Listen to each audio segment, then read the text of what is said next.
વિકસિત ભારત એક્ટ 2047ની દિશામાં ઉદ્યોગોના વિકાસ માટે 2035 સુધીના ગ્રોથ પ્લાન તૈયાર કરવાની ઉદ્યોગકારોને મંત્રી પ્રવીણભાઈ માળીએ અપીલ કરી હતી.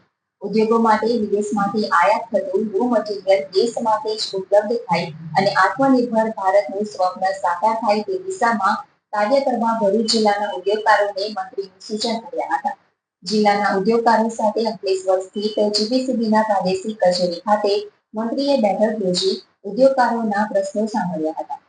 ગુજરાત સરકારના વાહન વ્યવહાર, વન અને પર્યાવરણ વિભાગના રાજ્યમંત્રી પ્રવીણભાઈ માળીએ ભરૂચ જિલ્લાની એક દિવસીય મુલાકાત દરમિયાન જિલ્લામાં આવેલી વિવિધ ઔદ્યોગિક વસાહતો ઉદ્યોગકારો સાથે અંકલેશ્વર સ્થિત જીપીસીબી ખાતે બેઠક યોજી ઉદ્યોગકારોને સાંભળ્યા હતા. ઉદ્યોગકારોએ તેમને અવરોધરૂપ પ્રશ્નો અને ઉદ્યોગોના એક્સપાન્શનમાં થઈ રહેલી મુશ્કેલીઓ રજૂ કરી હતી. આ બેઠક દરમિયાન મંત્રીએ સમગ્ર સમસ્યાઓને ધ્યાનપૂર્વક સાંભળી સરકારની દ્રઢ પ્રતિબદ્ધતા વ્યક્ત કરતા જણાવ્યું કે ઉદ્યોગોની તમામ જરૂરી મંજૂરીઓ એક જ પ્લેટફોર્મ ઉપર મળી રહે તે માટે સરકાર ફેસલેસ અને સિંગલ વિન્ડો સિસ્ટમને વધુ મજબૂત બનાવી રહી છે. વિભાગો વચ્ચેનું સંકલન વધે અને પ્રક્રિયાઓ સરળ બને તે સરકારની પ્રાથમિકતા છે.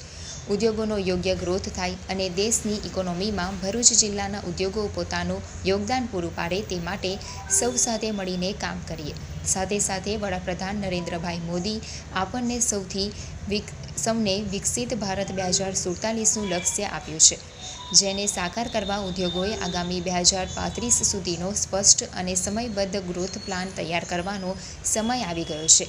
દેશ આયાત ઉપર નિર્ભરતા ઘટાડે અને આત્મનિર્ભર ભારતનું સ્વપ્ન સાકાર થાય તે માટે મંત્રીએ અગત્યની અપીલ કરતા જણાવ્યું હતું કે હાલમાં જે રો મટીરીયલ વિદેશથી આયાત થાય છે તે દેશની અંદર જ ઉપલબ્ધ થાય તે માટે ઉદ્યોગ જગત નવી દિશામાં પગલાં ભરે, સ્વદેશી અપનાવવાની પ્રતિબદ્ધતા સાથે ઉદ્યોગ જગત મિશન 2035નો લક્ષ્યાંક નક્કી કરે તે માટે સૌને સંકલ્પબદ્ધ થવા મંત્રીએ હાકલ કરી હતી.